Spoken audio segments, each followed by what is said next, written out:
The Life of Gargantua and of Pantagruel is a pentalogy of novels written in the 16th century by François Rabelais, which tells of the adventures of two giants, Gargantua and his son Pantagruel. The text is written in an amusing, extravagant, and satirical vein, and features much crudity, scatological humor, and violence. The censors of the Collège de la Sorbonne stigmatized it as obscene, and in a social climate of increasing religious oppression in a lead-up to the French Wars of Religion, it was treated with suspicion, and contemporaries avoided mentioning it. According to Rabelais, the philosophy of his giant Pantagruel, Pantagruelism, is rooted in a certain gaiety of mind pickled in the scorn of fortuitous things. Rabelais had studied ancient Greek and he applied it in inventing hundreds of new words in the text, some of which became part of the French language. Wordplay and risque humor abound in his writing. Initial publication. Although different editions divide the work into a varying number of tomes, the original book is a single novel consisting of 5 volumes. Plot summary. Pantagruel. The full modern English title for the work, commonly known as Pantagruel, is the horrible and terrifying deeds and words of the very renowned Pantagruel, king of the Dipsodes, son of the great giant Gargantua, and in French, les horribles et épouvantables faits et prouesses du très renommé Pantagruel roi des Dipsodes, fils du grand et Gargantua. The original title of the work was Pantagruel roi des Dipsodes récité à son naturel avec ses fights et prouesses épouvantables. Although most modern editions of Rabelais's work place Pantagruel as the second volume of a series, it was actually published first, around 1532, under the pen name Alco Fribonasia, an anagram of François Rabelais. Pantagruel was a sequel to an anonymous book entitled The Great Chronicles of the Great and Enormous Giant Gargantua. This early Gargantua text enjoyed great popularity, despite its rather poor construction. Rabelais's giants are not described as being of any fixed height, as in the first 2 books of Gulliver's Travels, but vary in size from chapter to chapter to enable a series of astonishing images as though these were tall tales. For example, in one chapter Pantagruel is able to fit into a courtroom to argue a case, but in another the narrator resides inside Pantagruel's mouth for 6 months and discovers an entire nation living around his teeth. At the beginning of this book, Gargantua's wife dies, giving birth to Pantagruel, who grows to be as giant and scholarly as his father. Rabelais gives a catalogue of his reading, mostly humorously titled books, and judgments in nonsensical legal cases. The lion's share of Pantagruel's 7th chapter consists of a concluding catalogue attributed to the Abbey of St. Victor. States Baudemont in his essay, Rabelais and the Abbey of St. Victor Revisited. Quote, he befriends hard-partying jokes to Panurge. Together with a group of friends, they intoxicate an army of invading giants, burn their camp, and drown survivors in urine. Epistemon, decapitated in the fray, recovers when Panurge sews his head back to his body. He reports that souls in hell are poorly paid and work bad jobs, but that's the extent of the torments.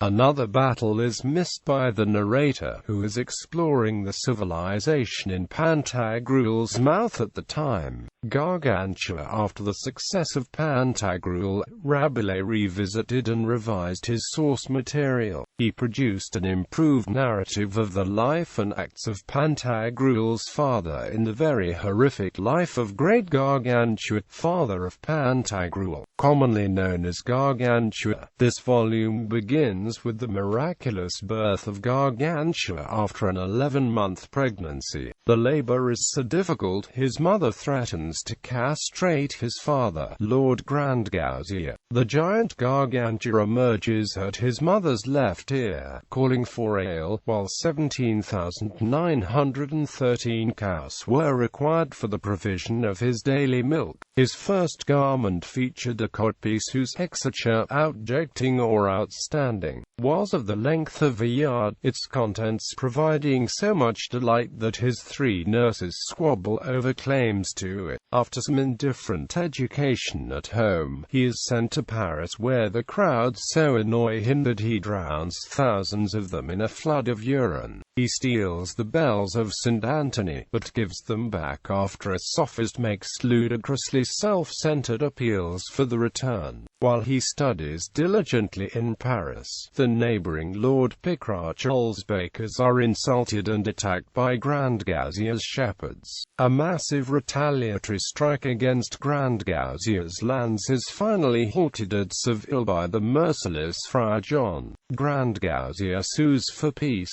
but Pickrocchel arrogantly rebuffs him. Gargantua and Friar John rally the troops and they win a great battle, drive Pickrocchel back to his city, then overthrow it. As a reward, Friar John is given funds to establish the anti-church Abbey of Telem, which has become one of the most notable parables in Western philosophy. It can be considered a point-by-point critique of the educational practices of the age, or a call for free schooling, or a defense of all sorts of notions on human nature. The third book, Rabelais then returned to the story of Pantagruel himself in the last 3 books. In the third book of Pantagruel, the narrative style changes to a parody of the philosophical dialogue, where the earthy Panurge gets the last word. He sermonizes against moral restraint and in favor of indebtedness, yet accepts Pantagruel's offer to repay all of his creditors. Now financially solvent for the first time, Panurge stops wearing his long codpiece and seeks advice about whom to marry. Various auguries and counselors, the Sibyl of Panzoust, the mute goat-nose, the old poet Ramanagrobis, Friar John, a group of learned doctors and lawyers, and a fool, all agree that if he marries, his wife will cheat on him, beat him, and rob him. But he egregiously reinterprets the prophecies in a more favorable light. In a brief interlude, Pantagruel defends Judge Brindlegoose, who has pronounced sentence by rolling dice for 40 years, on the grounds that he isn't old yet and therefore favored by fortune. As a last attempt to settle the question of marriage, Pantagruel and Panurge take a sea voyage to consult the oracle of Bakhtin.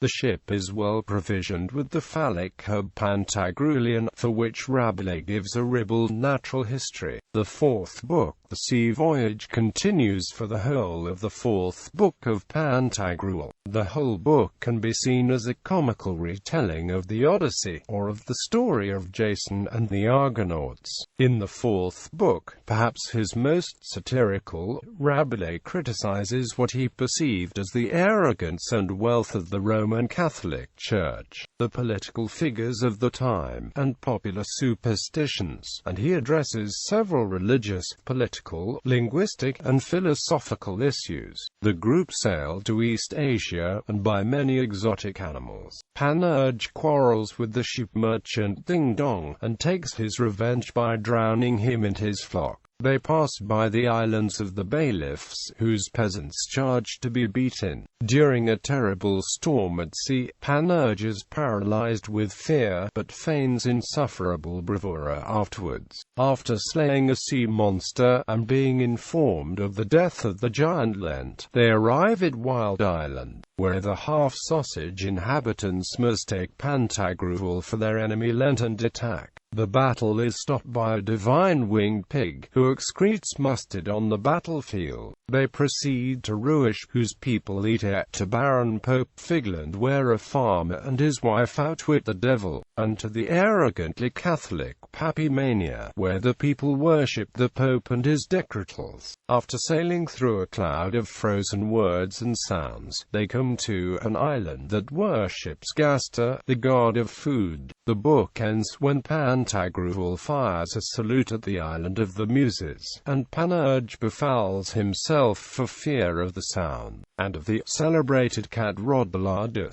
The fifth book of Pantagruel, was published posthumously around 1564, and chronicles the further journeyings of Pantagruel and his friends. At Ringing Island, the company find birds living in the same hierarchy as the Catholic Church. On Tool Island, the people are so fat they slit the skin to allow the fat to puff out. At the next island, they are imprisoned by furred law cats, and escape only by answering a riddle. Nearby, they find an island of lawyers who nourished themselves on protracted court cases. In the Queendom of Whims, they uncomprehendingly watch a living figure chess match with the miracle-working and prolix Queen Quintessence. Passing by the abbey of the sexually prolific Semi-Quavers, and the elephants and monstrous hearsay of Satin Island, they come to the realms of darkness. Led by a guide from Lanternland, they go deep below the earth to the Oracle of Bakbuk. After much admiring of the architecture and many religious ceremonies, they come to the sacred bottle itself. It utters the one-word Tring. After drinking liquid text from a book of interpretation, Panurge concludes wine inspires him to right action, and he forthwith vows to marry as quickly and as often as possible. The last volume's attribution to Rabelais is debatable. The fifth book was not published until 9 years after his death and includes much material that is clearly borrowed or of lesser quality than the previous books. In the notes to his translation of Gargantua and Pantagruel, Donald M. Frame proposes that the fifth book may have been formed from unfinished material that a publisher later patched together. This interpretation has been largely supported by Murray Hutchon in Rabelais Grammarian, the first book to provide a rigorous grammatical analysis of the matter. J.M. Cohen, in his introduction to the Penguin Classics edition, states that chapters 17 to 48 were written by another hand using notes left by Rabelais and the general drift of what Rabelais had written of the fifth book. Analysis. Bakhtin's analysis of Rabelais. Mikhail Bakhtin's book Rabelais and His World explores Gargantua and Pantagruel and is considered a classic of Renaissance studies.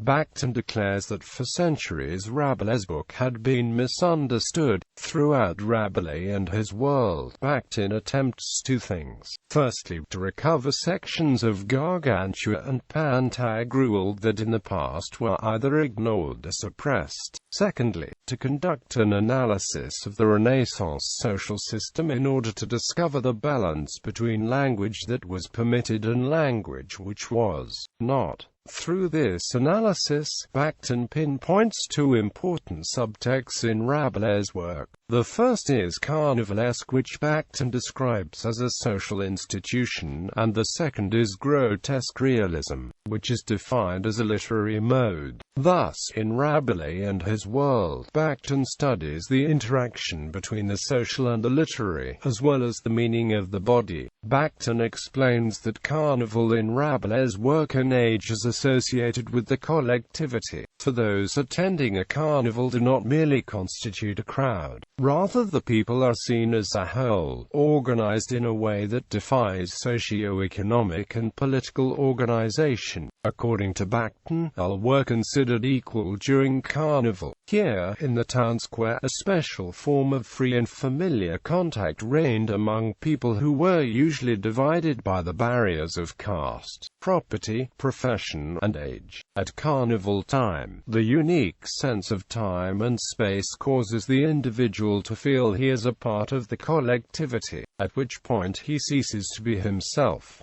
It is at this point that, through costume and mask, an individual exchanges bodies and is renewed. At the same time, there arises a heightened awareness of one's sensual, material, bodily unity and community. Bakhtin says also that in Rabelais the notion of carnival is connected with that of the grotesque. The collectivity partaking in the carnival is aware of its unity in time as well as its historic immortality associated with its continual death and renewal. According to Bakhtin, the body is in need of a type of clock if it is to be aware of its timelessness. The grotesque is the term used by Bakhtin to describe the emphasis of bodily changes through eating, evacuation, and sex. It is used as a measuring device.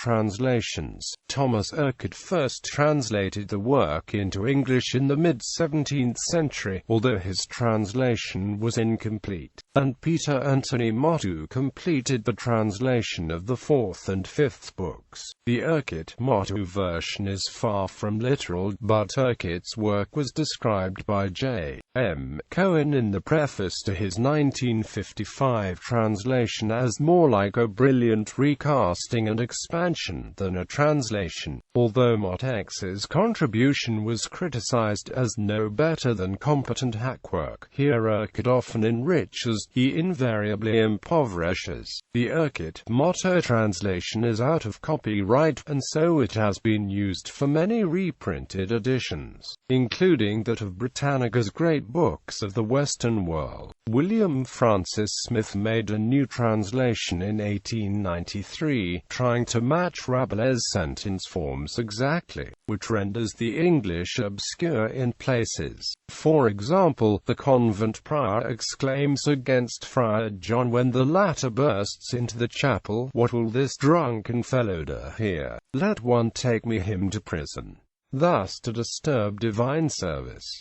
Smith's version includes copious notes. John Michael Cohen's modern translation, first published in 1955 by Penguin, admirably preserves the frankness and vitality of the original, according to its back cover, although it provides limited explanation of Rabelais' word plays and allusions. Penguin published a translation by M. A. Screech in 2006 with an explanatory section preceding each chapter and brief footnotes explaining some of the allusions and puns used. Illustrations. The most famous and reproduced illustrations for Gargantua and Pantagruel were done by French artist Gustave Doré and published in 1854. Several appear in this article. Over 400 additional drawings were done by Doré for the 1873 second edition of the book. An edition published in 1904 was illustrated by W. Heath Robinson. Another set of illustrations was done by French artist Joseph M. Ardem, published in 1922.